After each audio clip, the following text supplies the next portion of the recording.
আসসালামু আলাইকুম। Doctor Yunus Justin ট্রুডোর একান্ত বৈঠক যেসব আলোচনা হলো।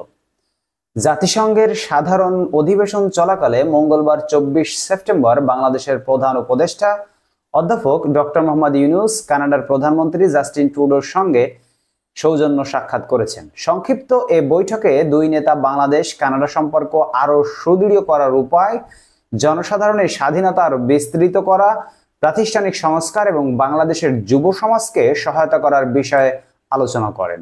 এ সময় অধ্যাপক ইউনূস কানাডার প্রধানমন্ত্রীর হাতে দ্য আর্ট অব ট্রায়াম্ফ নামে একটি শিল্পকলা বই উপহার দেন, যেখানে বাংলাদেশ বিপ্লব চলাকালীন এবং পরবর্তী সময়ে শিক্ষার্থী ও তরুণদের আঁকা বর্ণিল গ্রাফিতি স্থান পেয়েছে। বর্তমান প্রধানমন্ত্রী জাস্টিন ট্রুডো অধ্যাপক ইউনূসের নেতৃত্বের প্রশংসা করেন এবং বাংলাদেশে প্রাতিষ্ঠানিক সংস্কারের ক্ষেত্রে সহযোগিতার আশ্বাস দেন। শেখ হাসিনার নেতৃত্বে আগের শাসন ব্যবস্থা দেশের প্রতিষ্ঠানগুলো কিভাবে ধ্বংস করেছিল, বৈঠকে ডক্টর ইউনূস তা তুলে ধরেন। তিনি বাংলাদেশের প্রতি কানাডার বন্ধুত্ব এবং অন্তর্বর্তী সরকারের প্রতি কানাডা সরকারের সমর্থনের জন্য প্রশংসা করেন।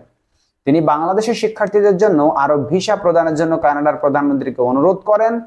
প্রধান উপদেষ্টা আজ জাতিসংঘ মহাসচিব আন্তোনিও গুতেরেস আয়োজিত এক সংবর্ধনা অনুষ্ঠানে যোগদানের মাধ্যমে জাতিসংঘ সাধারণ অধিবেশনের কর্মসূচি শুরু করেন। তিনি সংবর্ধনায় বেশ কয়েকজন বিশ্ব নেতাদের সঙ্গে সৌজন্য সাক্ষাৎ করেন। এছাড়া তিনি জাতিসংঘ সাধারণ অধিবেশনে উদ্বোধনী অধিবেশনে যোগদান করেন।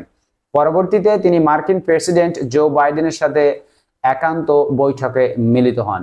বন্ধুরা, ডক্টর ইউনূস মাত্র কয়েক মিনিটের সাক্ষাতে জাস্টিন ট্রুডোর সাথে দেখা করেছেন, কিন্তু তার ভিতরে তিনি একটি কথা বলেছেন, বাংলাদেশের স্টুডেন্টদেরকে যেন, বাংলাদেশের ছাত্রছাত্রীদেরকে যেন বেশি বেশি ভিসা প্রদান করা হয়, সেটি তিনি বলেছেন জাস্টিন ট্রুডো কানাডার প্রেসিডেন্টকে।